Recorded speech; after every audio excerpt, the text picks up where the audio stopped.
Good morning అండి. My name is Ashok Reddy Anumula.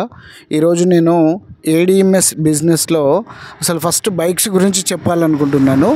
ఈ bikes అసలు ఎట్లా హ్యాండిల్ చేయాలి, ఈ బైక్స్లో ఎలాంటి ఫెసిలిటీస్ ఉన్నాయో చెప్పాలనుకుంటున్నాను.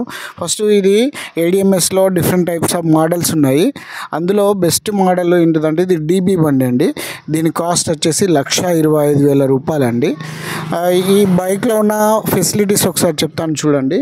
మనకు ఫస్ట్ ఇక్కడ లాక్ ఉంటుంది. లాక్ పెట్టిన తర్వాత ఆన్ చేస్తాము. ఆన్ చేసిన తర్వాత ఇక్కడ మనకు గ్రీన్ సిగ్నల్ వస్తుంది. గ్రీన్ సిగ్నల్ వచ్చిన తర్వాత ఆటోమేటిక్గా మనం అంటే ఇక రెడీగా ఉన్నట్లు. అప్పుడప్పుడు కొందరు స్టాండ్ తీయకుంటుంటారు. స్టాండ్ ఒకవేళ తీయకపోతే ఏమవుతుందంటే బండి స్టార్ట్ కాదు. ఎప్పుడైతే స్టాండ్ తీస్తామో అప్పుడే బండి స్టార్ట్ అవుతుంది.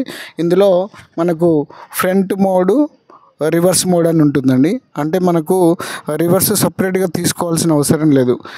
రివర్స్ మోడ్ ప్రెస్ చేస్తే ఆటోమేటిక్గా బ్యాక్ సైడ్ అంటే బండి అనేది వెనుకకు వెళ్ళడం జరుగుతుంది. ఫ్రంట్ మోడ్ పెట్టుకుంటే బండి ముందుకు పోవడం జరుగుతుంది. ఇందులో బండిలో మోడ్స్ కూడా ఉంటాయి.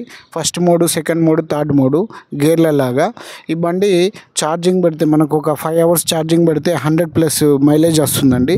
నేను అంటే ఏదో చెప్పాలని చెప్పడం లేదు.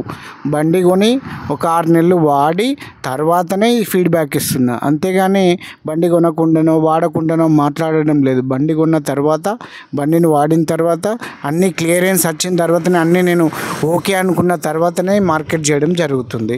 Charging 5 hours charging, 100+ mileage. ఇందులో లిథియం బ్యాటరీ ఉంటుందండి. లిథియం బ్యాటరీ వల్ల అడ్వాంటేజ్, మనకు చాలా అడ్వాంటేజ్ ఉంటుంది. ఆటోమేటిక్గా ఈ బండి ఛార్జింగ్ అయిన తర్వాత టర్న్ ఆఫ్ చేసుకుంటుంది. మామూలుగా అలాగే ఛార్జింగ్ అయిందనుకోండి ఏమవుతుంది, బర్న్ అయ్యే ఛాన్స్ ఉంటుంది. కానీ ఎప్పుడైతే ఆటోమేటిక్గా టర్న్ ఆఫ్ అవుతుందో ఈ బర్న్ అయ్యే ఛాన్స్ ఉండదన్నమాట. ఈ బండి యొక్క అడ్వాంటేజ్ ఇది అండి. Thank you for watching this video.